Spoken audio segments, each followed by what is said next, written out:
Ouça a partir de agora o programa Acorda Bênção, com o pastor Amaro Correia. Ouça agora a voz do divino. Muito bem, agora nós vamos à ministração da palavra, depois tem a oração em o nome de Jesus. Amém, amados? Evangelho de Jesus Cristo, segundo escreveu São Lucas, capítulo de número 22. Nós vamos ler até o versículo, vamos ler do versículo 31 ao versículo 38. Vamos voltar esse trecho, exatamente, porque eu só ministrei até o versículo 30, não foi da vez passada, que já inclusive está aí no YouTube, já está no nosso Face, e ficamos de voltar a essa escritura. Sugiro que você abra a sua Bíblia aí em Lucas 22, do 31 ao 38, para ler comigo nesse momento. Amém? Disse também o Senhor: Simão, eis que Satanás vos pediu para vos cirandar como trigo, mas eu roguei por ti, para que a tua fé não desfaleça. E tu, quando te converteres, confirma a teus irmãos. E ele lhe disse: Senhor, estou pronto a ir contigo até a prisão e a morte. Mas ele disse: Rogo-te, Pedro, digo-te, Pedro, que não cantará hoje o galo, antes que 3 vezes negue que me conheces. E disse-lhe: Quando vos mandei sem bolsa, ou foge, ou sandália, faltou-vos porventura alguma coisa? Eles responderam: nada. Disse-lhe, pois: Mas agora, aquele que tiver bolsa, tome-a, como também o alfoge. E o que não tem espada, venda a sua veste e compre-a. Porquanto vos digo que importa que em mim se cumpra aquilo que está escrito. E com os malfeitores foi contado, porque o que está escrito de mim terá cumprimento. E eles disseram: Senhor, eis aqui 2 espadas. E ele lhes disse: basta. Louvado seja o nome do Senhor Jesus. Bom, é importante entender que Jesus não estava alimentando aqui a violência, não é? Jesus não estava aqui alimentando a violência, mas aí Jesus também está falando para os discípulos, claro, de ele procurar se defender como puderem ou como pudessem. Mas a gente volta a falar desse trecho já já. Vamos voltar aqui ao momento em que Pedro é avisado. O que queremos pontuar desta situação em que Pedro fora avisado que negaria a Jesus. Isso aconteceu, Pedro ficou muito arrasado, né? Porque ele estava muito convicto de nunca fazer isso, mas ainda estava muito verde. Pedro ainda estava muito verde. Por isso que o Senhor usa a expressão de quando ele se convertesse. Não tinha muita convicção, na verdade, o apóstolo no momento. Apesar do temperamento sanguíneo de Pedro, né? Porque quando, inclusive, a gente já viu isso em Mateus e em Marcos, quando os soldados romanos pegam Jesus, Pedro desarma um, puxa-lhe a espada, tora a orelha do cara. Jesus foi lá e coloca a orelha do cidadão no lugar de imediato, né? Manda Pedro guardar a espada e até lhe diz que quem com ferro fere, com ferro será ferido. Pedro era assim, de imediato, né? Foi ele que ousou se pronunciar sobre quem era Jesus. E aí Deus se utiliza dele para revelar aos que estavam ali no momento que Jesus era o Cristo, né? O Filho de Deus. Mas menos de um minuto depois, por causa exatamente do temperamento de Pedro, Pedro está dando também lugar ao diabo. E Jesus, inclusive, o repreende. Jesus, inclusive, o repreende. Porque ele fala uma coisa bonita, afetuosa até, mas fora dos planos de Deus, fora do propósito da encarnação do Verbo, que foi de morrer por nós, pecadores. E aí, quando ele contraria esse princípio divino, ele está dando lugar ao diabo. Então Pedro tinha esse temperamento assim, extrovertido, né? Sanguíneo. Pedro tinha esse temperamento assim. Se achava muita coisa com isso. Se achava muita coisa, ao ponto de dizer que estava pronto a ir com Jesus até a prisão e até a morte. Era o que ele pensava.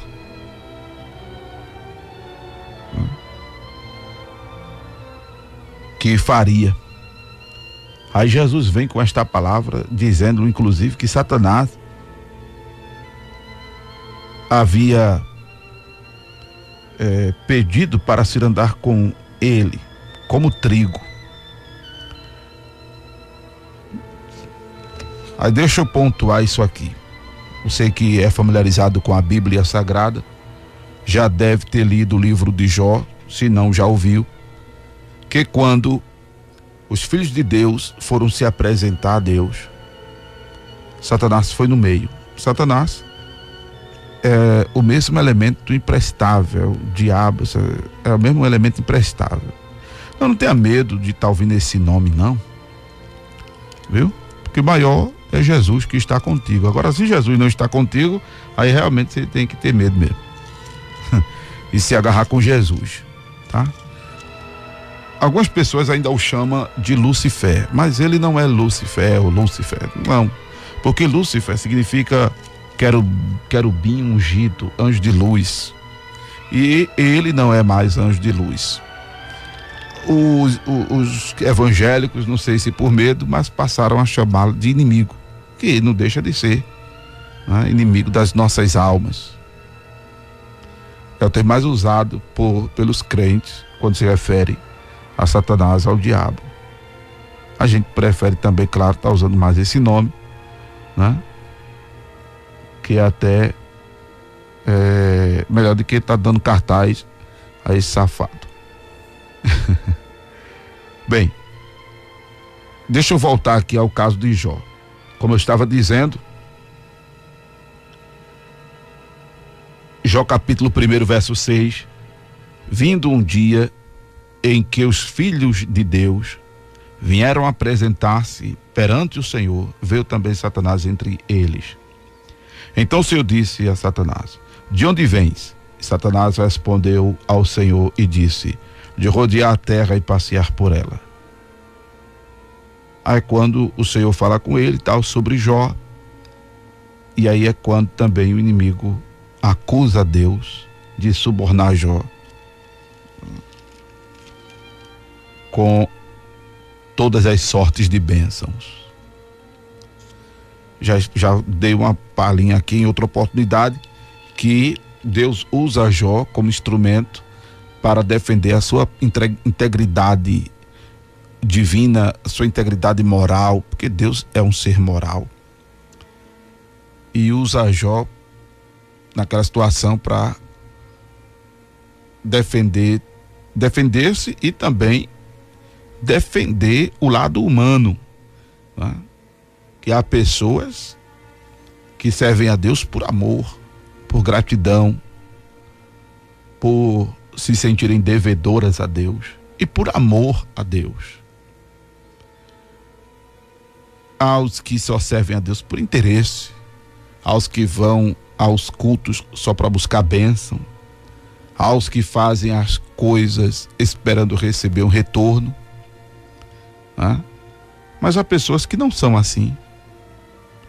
E Deus se utiliza de Jó para mostrar isso a Satanás, que existe pessoas assim. E graças a Deus, Jó até faz uma representação muito bacana de todos nós. Ou dos que servem a Deus com determinação e servem a Deus incondicionalmente. Não pensam em deixar a sua relação com Deus, de servir a Deus, de louvar a Deus, de evangelizar, de ajudar os outros. Porque servir a Deus é cuidar de vidas, como já dissemos há muito tempo, não é? Tem gente que não deixa de fazer essas coisas por causa do que estiver passando de difícil, de ruim. Como há os que, infelizmente, são mercenários, são interesseiros, têm um espírito capitalista. Infelizmente existe. Do lado humano existe. Agora Deus não. Deus não é subornado e nem suborna ninguém. Louvado seja o nome do Senhor. Bem, o que eu quero pontuar é o seguinte, que até antes de Jesus morrer na cruz, pelo que a gente está vendo aqui em Lucas 22, o inimigo tinha um certo acesso ao divino. Mesmo tendo ele sido precipitado à terra,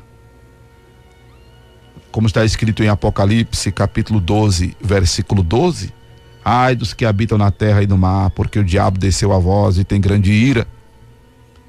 A gente percebe que mesmo ainda na encarnação do Verbo, que é Jesus, havia essa acessibilidade do inimigo diante de Deus, ao ponto dele ter pedido para pegar Pedro e se andar como trigo, do tipo assim, fazer o que fez a Jó, só que de maneira pior a pessoa de Pedro.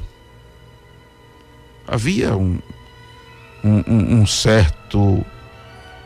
A gente percebe, né, que havia um certo carinho muito grande. Não que Jesus faça acepção de pessoas, mas a gente vê, inclusive, que tanto de Jesus para com Pedro e de Pedro para com Jesus, apesar de Pedro ser aquele tipo do cara assim, machão, né? Homão, diferente de João, que era mais afetuoso, mais carinhoso, gostava de abraçar as pessoas, né? De dar carinho às pessoas. O cara, João, botou a cabeça no peito de Jesus, é chamado o apóstolo do amor. Pedro era da espada, era o brabão, não é? Era o sisudo, era o tampa de crush. Mas havia um certo afeto de Pedro para com Jesus, apesar de depois ele fraquejar, né? E havia, a gente percebe, uma preocupação muito grande de Jesus com Pedro. Aí Jesus diz: eu roguei por ti, para que a tua fé não desfaleça. E Pedro é abatido, Pedro é arrasado quando Jesus é preso. Imagine o que Pedro passou, irmãos. Quando prendem Jesus, não precisa nem a gente ir para muito longe. Vou ficar aqui em Lucas mesmo, 22. Veja aí o versículo de número 54.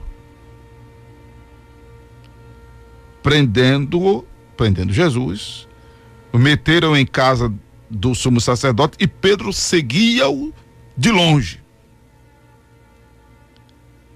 Não é? Pedro seguia-o de longe.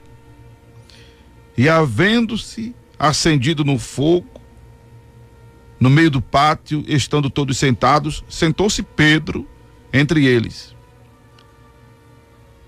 E como certa criada, vendo estar assentado ao fogo, pusesse os olhos nele, disse a mulher, disse a Pedro, este também estava com ele. Pedro, que havia dito antes, Senhor, estou pronto e contigo até a prisão e a morte. Veja o que Pedro agora diz. Mulher, não o conheço. Chega, deu uma dor aqui no coração agora. E pouco depois, vendo outra pessoa, disse, tu és também deles. Aí Pedro disse ao homem, não sou. Passou-se a hora. Outra pessoa afirmou, dizendo a Pedro, também este verdadeiramente estava com ele, pois também é galileu. Aí Pedro, irmãos, homem, não sei o que dizes. E agora vem a tristeza.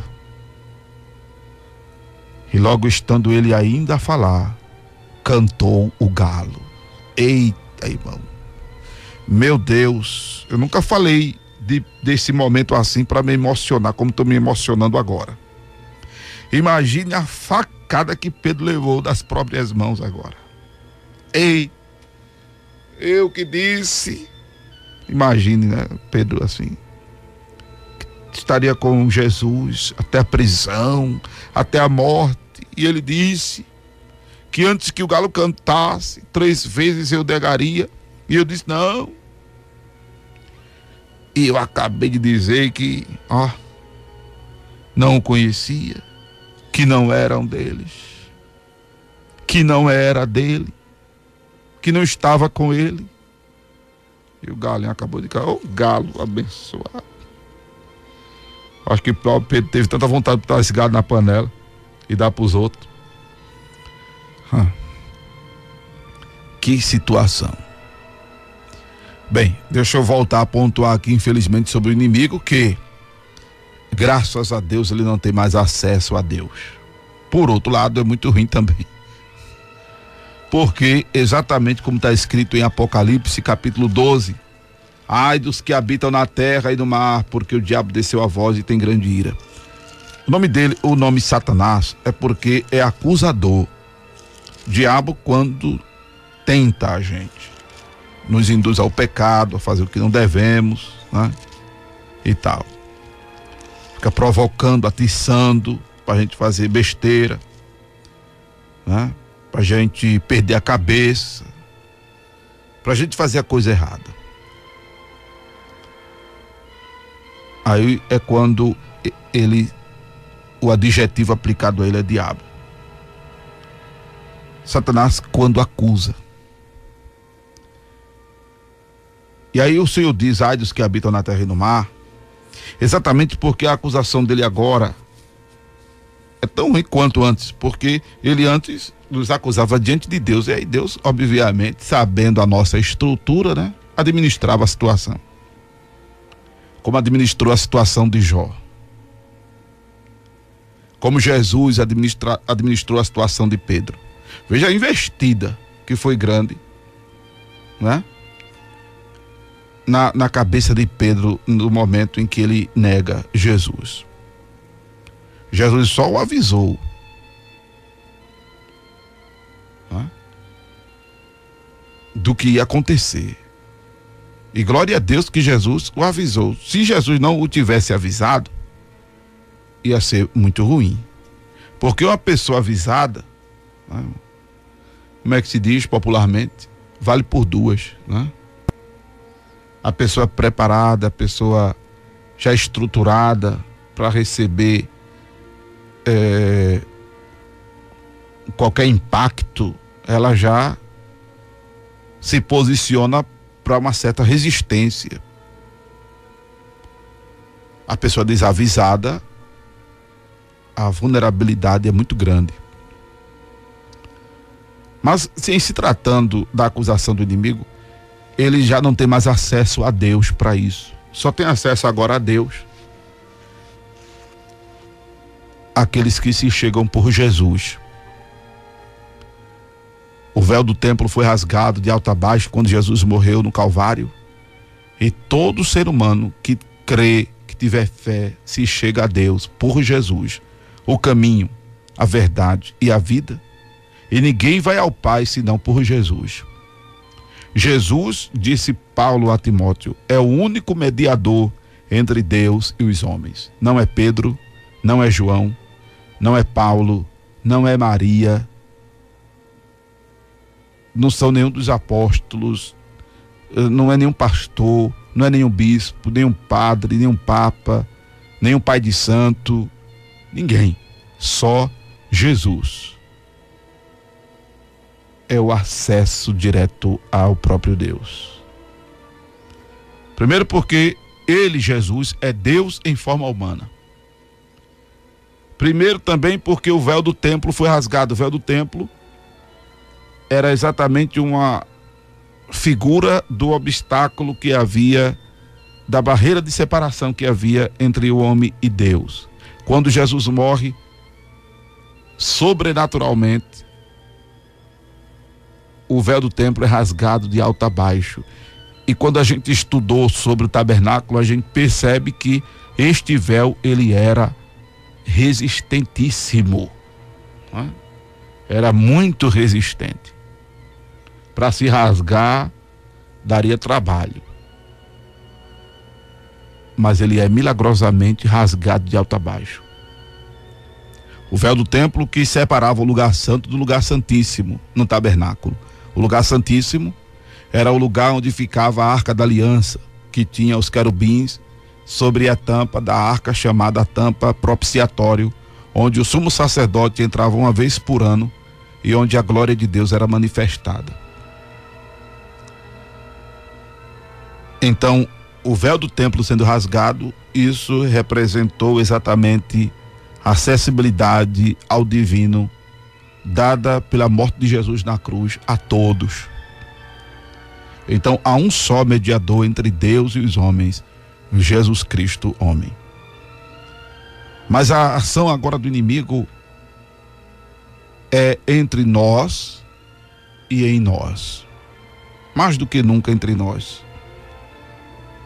Eu sugiro até que você procure, não sei se ainda estão produzindo esse livro, mas existe um livro muito bacana para você que gosta de ler.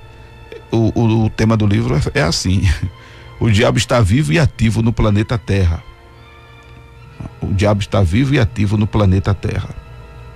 Aí você, lendo esse livro, você vai conhecer um pouco das estratégias do inimigo para destruir o mundo, as pessoas, né? E é muito bom também conhecer o inimigo.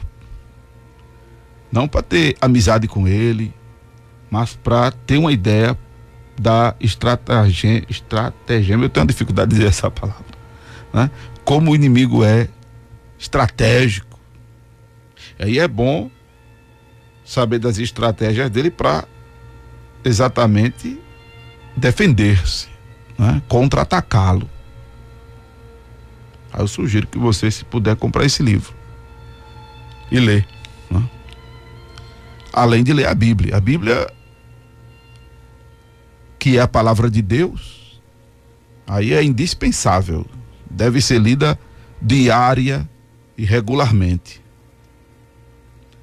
Então ele não tem mais acesso a Deus, mas ele, como está escrito em Apocalipse 12, ai dos que habitam na terra. Amém? Ele agora acusa a nós pessoalmente. Por isso que há uma expressão do apóstolo que disse: o coração nos condena, maior é Deus.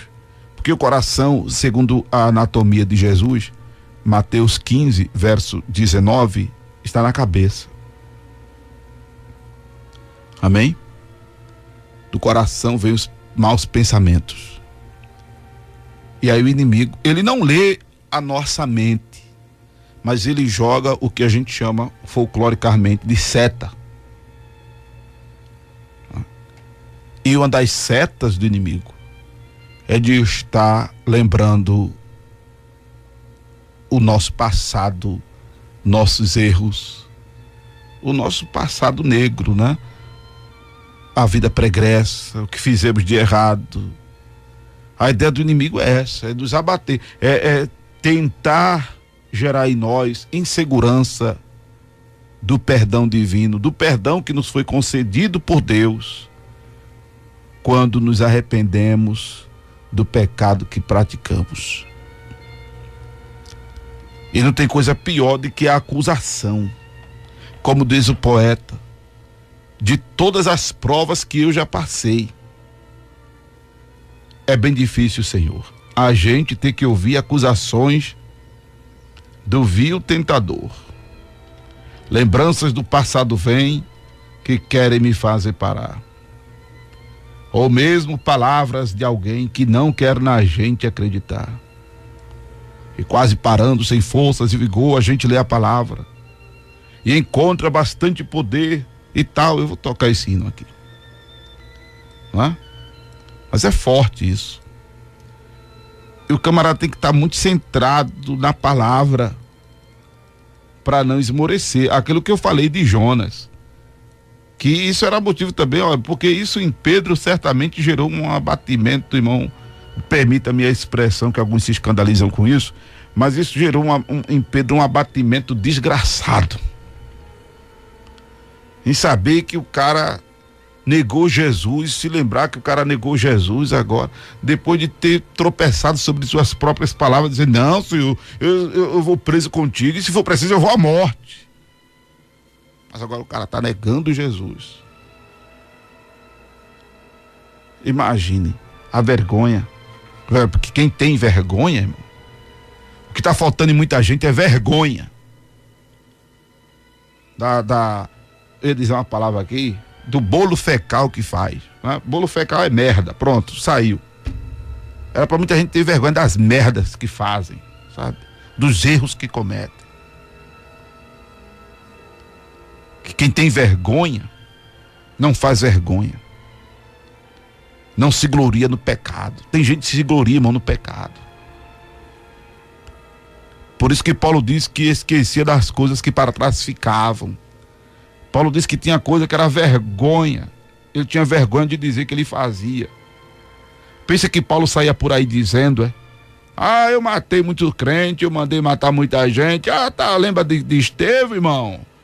Glória a Deus, aleluia, eu tô aqui pregando, muita gente ganhando alma para Jesus e coisa e tal, e pá, eu sou o cara, eu sou o apóstolo, eu sou ícone entre os gentios, mas eu, irmão, eu era uma alma cebosa. Eu consenti na morte de Estevão, aleluia! Tá pensando que Paulo tinha ânimo em dizer isso? Pensa que Paulo se gloriava com essa biografia? Não, irmão, ele tinha vergonha. Ele tinha vergonha, não é? Mas quem é do capeta, aí não tem vergonha. E quem tem vergonha, irmão, sofre, lamenta os erros que cometeu na vida, não é? E não tem coisa pior de você estar sendo instigado, oprimido, lembrado. Tem coisa pior de que alguém está mexendo na ferida, sabe? Isso é para quem tem vergonha. Isso é para quem tem vergonha. Mas eu quero dizer a você o seguinte: você que errou e o diabo lhe acusa, o diabo lhe perturba, o diabo lhe condena com isso. Eu quero dizer a você que o perdão de Deus é fato, é realidade para a sua vida. E maior é Deus. Amém? Louvado seja o nome do Senhor. Maior foi o perdão de Deus. O perdão de Deus, uma verdade para você. Você acabou de ouvir o programa Acorda Bênção, com o pastor Amaro Correia.